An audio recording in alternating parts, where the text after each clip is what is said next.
이제 다시 한번 시작하기 전에 말하지만 표절에 대해서 이야기를 할 건데 그 특정 작품의 이름을 꺼내면서 이거 표절이다 라는 채팅은 오늘은 조금 자제해주세요.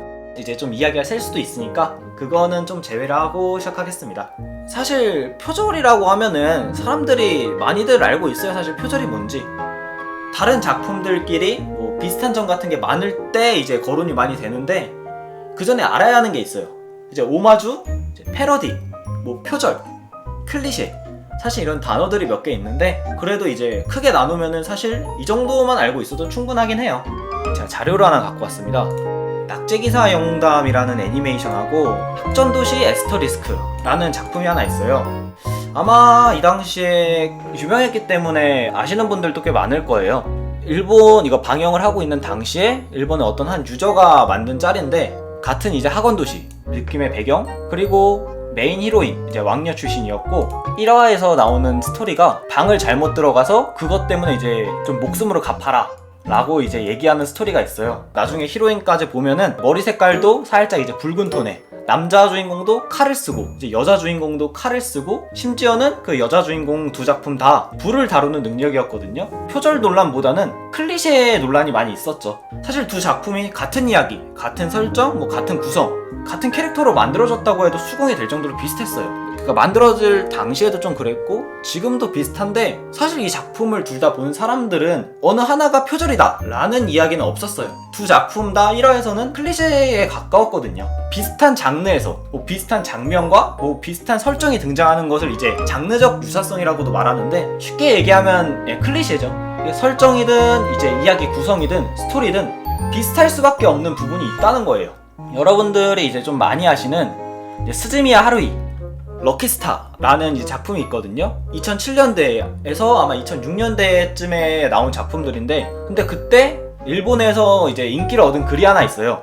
좀 장난식으로 좀 잘 팔리는 애니를 좀 보여준다 하면서 1화에는 전학생이 이제 나타나고, 2화에는 이제 같은 집안에 살게 되고, 또 우연찮게 부모님은 뭐 전등 마시거나 해외에서 돈 마시고, 3화에는 또 다른 히로인이 나오고, 4화는 뭐 속고층과 질투하고, 뭐 5화, 6화, 7화는 바다 가고, 축제 가고, 뭐 수학여행 가고, 온천 가고, 그래서 크리스마스나 발렌타인 같은 이벤트 한번 거치면서 이제 마지막에 오해 한 번씩 해주고 딱 해피엔딩. 그런 짤이 한번 유행한 적이 있었거든요. 이게 뭘 얘기하냐면은 나오는 애니메이션이 비슷비슷하다는 거예요. 표절이라서 그런 게 아니라 클리셰적인 물이 이제 강했다는 건데, 원래는 표절을 잡아내기가 무척이나 힘들어요. 그러니까 내가 표절이라고 생각했던 작품도 사실은 그냥 원래 많은 사람들이 쓰고 있던 장치라는 거죠. 그래서 보통 표절을 의심을 하는 경우가 따로 있는데, 사실상 이게 현실적으로는 엄청 힘든 문제예요. 이제 아이디어, 그러니까 발상이라고도 하죠. 이거를 100% 보호를 못 해줍니다. 그러니까 현실적으로는 보통 표절이라고도 하고 저작권 침해라고도 하죠. 근데 표절하고 저작권 침해는 완전히 똑같은 개념이 아니에요. 표절은 그러니까 남의 창작물을 무단으로 사용했을 때 생기는, 그러니까 어떤 윤리적인 개념이거든요. 그러니까 도덕적인 양심으로 생각하면 편하겠죠? 근데 이제 저작권 침해는 저작권 법에 의해 보호받는 법적인 개념이에요. 그러니까 표절이든 저작권 침해든 둘 다 베껴왔다라는 의미로 이해해도 무방한데, 표절은 뭐 보상금을 청구하거나 이런 건 힘들다는 소리고, 저작권 침해는 가능하다는 소리죠. 이 두 개의 개념의 경계가 정말 애매해요. 원래는 이 아이디어나 발상 같은 거를 법적으로 빡빡하게 지켜주지 못해요. 기본적으로 웬만하면 다 알고 계신 이제 원피스, 나루토, 블리치로 제가 예를 들어볼게요. 가정을 하는 거예요. 원피스가 이제 최초의 해적물, 나루토가 뭐 최초의 닌자물, 블리치가 뭐 최초의 사신물이라고 제가 생각을 해볼게요. 근데 이제 법적으로 이 아이디어를 보호하고 원작가가 다른 사람들이 자신의 아이디어를 쓰지 못하게 막아놨어요. 그럼 이제 그게 어떻게 되냐 하면은, 일본에서는 그럼 수많은 뭐 닌자물, 사신물 이런 것도 나오는 순간 전부 다 이제 법에 걸리는 거예요. 근데 그렇다고 이제 아이디어나 발상 같은 거를 법으로 보호하지 않느냐? 그건 또 아니거든요. 그러니까 우리나라 기준으로 정확한 단어를 말해보자면은 의거관계와 실질적 유사성을 입증해야 된다 라고 나와 있어요. 간단하게 얘기하면은 베낀 사람이 원작을 알고 보고 베꼈냐, 실질적으로 진짜 비슷한가, 이런 기준들이 몇 개 있는데, 사실 법적으로 들어가면은 단어들이 너무 어려워요. 막 포괄적, 비문자적 유사성, 뭐 부분적, 문자적 유사성, 이런 걸로 이제 막 나뉘고 막 구분되고 세세한 법령들이 따로 있는데, 그냥 간단하게 요약하면은 죄다 가져다 베꼈냐, 일부분만 가져다 베꼈냐, 한 이 정도 차이밖에 없어요. 근데 기준이 조금 애매하잖아요. 법적으로 빡세게 어떻게 제한을 시켜서 권리를 지키게 하면은 악법으로 이제 악용되는 경우가 생길 수가 있어요. 정리를 해보자면 표절은 어떤 도덕적인, 윤리적인 문제가 되는 거고 저작권 침해는 법적인 문제가 되는 거예요. 근데 이건 좀 애매한 문제인 게 단순히 아이디어를 차용한 것 때문에 처벌을 받진 않는다 정도로만 이해해도 충분할 것 같아요. 그만큼 어떤 양심, 윤리선에서 이제 지켜야 될 문제인데 사실 이거 관련해서 좀 유명한 일화가 하나 있거든요. 최근에는 이제 영화를 잘 안 보는 사람들한테도 기생충으로 많이 알려졌던 봉준호 감독님이 그 설국열차도 만드셨거든요. 근데 이제 설국열차가 설원이의 기차를 달리는 소재잖아요. 근데 봉준호 감독님이 이제 설국열차를 만드셨을 때 내용이 전혀 다른 어떤 프랑스 만화의 판권을 사서 만드셨어요. 설원이를 달리는 기차다 라는 소재는 있지만 스토리가 좀 많이 달랐기 때문에 그걸 굳이 판권을 살 필요가 있었냐 라는 이제 질문도 받으셨는데 그때 이제 봉준호 감독님이 하신 말씀이 원작자들의 모티브는 위대하다, 그 발상을 도둑질해서는 안 된다 라고 하셨거든요.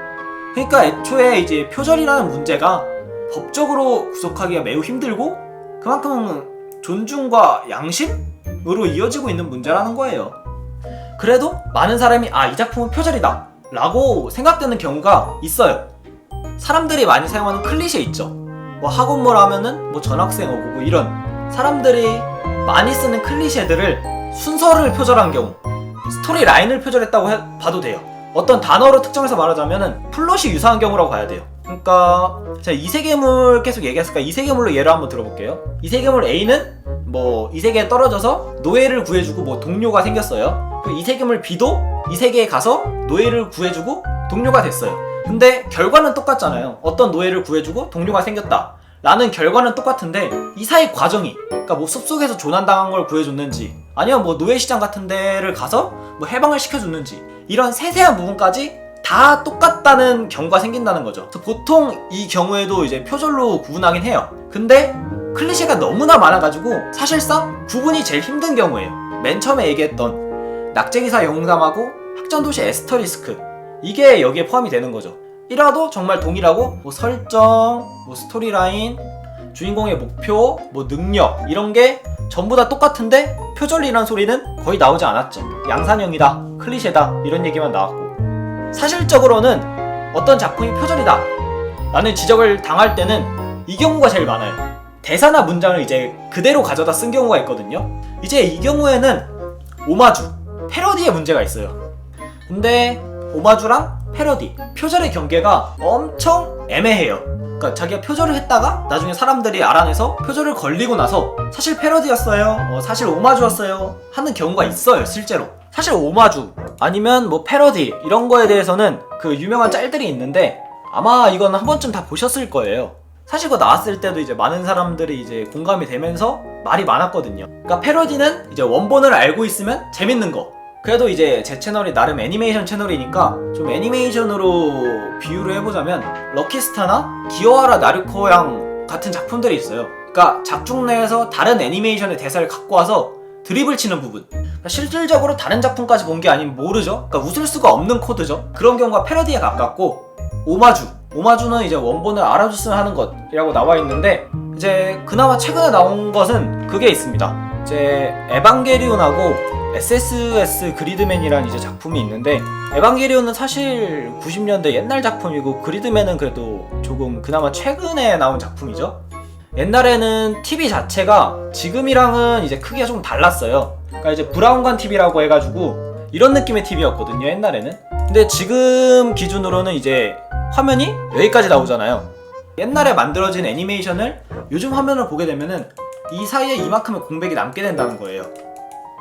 그래서 옛날 애니메이션의 에반게리온을 지금 화면으로 재생했을 때는 지금 이만큼의 이제 검은색 공백 화면이 남아요. 근데 이제 SSS 그리드맨 같은 경우에는 이제 최근에 나온 작품이니까 화면 비율 자체가 요즘에 맞춰져 있어서 이만큼의 원래 공백 비율이 남지 않는 건데, 공중전화 부스거든요, 여기 안이.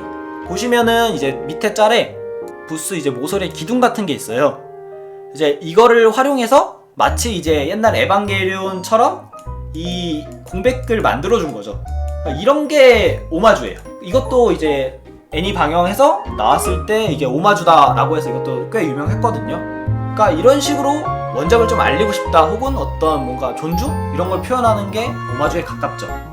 그리고 사실상 표절은 뭐 말 안 해도 다들 아실 것 같아요. 오늘 이야기들 요약하면 이제 표절은 법적으로 구속하기 힘들다. 그리고 표절을 입증하기, 그러니까 표절이라고 찾아내기도 힘들다.